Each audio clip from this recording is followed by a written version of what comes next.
Hey guys out there, now I'm gonna try something a little different, as this is a movie I feel deserves this kind of video. There's gonna be no intro music, no trailer footage, no poster shown, no edits if I can help it. This is just gonna be me talking to you guys, like back in the old days, about the movie Gringo.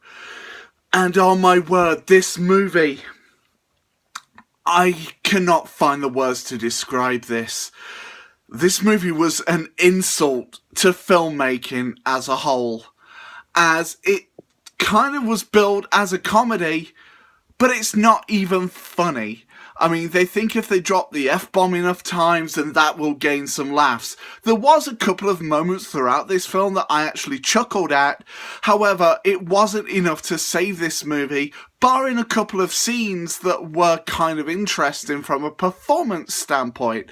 Now, the cast here seem very overqualified for a movie of this caliber, and in my opinion this movie didn't even deserve a theatrical release, and Lord knows why it's even received one, as it feels like it is supposed to be direct to DVD. I mean, you have people in this movie like Charlize Theron, Joel Edgerton, Amanda Seyfried, or Seyfried, however you pronounce her last name, and you even have a brief cameo role from Michael Jackson's daughter, Paris, who you do wonder, what on earth are they doing in this kind of movie with this material?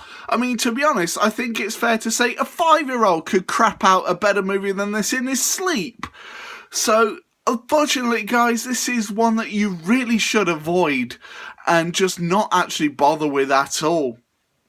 Again, I don't even know why this movie even got greenlit to begin with.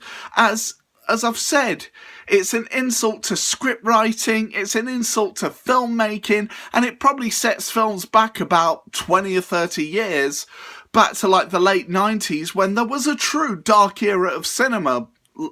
I mean, with things like Battlefield Earth. And yes, I just compared Gringo to Battlefield Earth. That shows how bad this movie is. Now, unfortunately, it really pains me to slate a movie off like this, as I know that probably a lot of work went into this to get this kind of cast.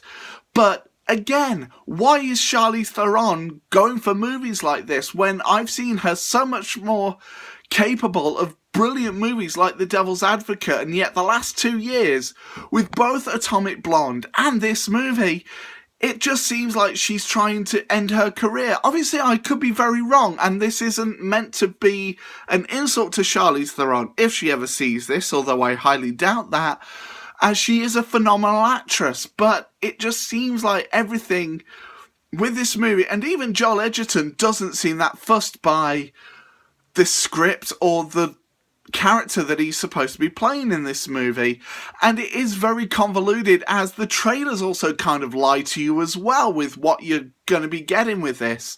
So they seem to think, oh, if we, build the trailers as this high octane comedy where this guy gets kidnapped, then people will pay to see it. But I am imploring to you guys, don't fall for it the way I did. My final verdict is nothing else but a 3 out of 10, and that is for the interesting scenes and couple of chuckles that this movie had alone. Seriously, guys, avoid this one if you can.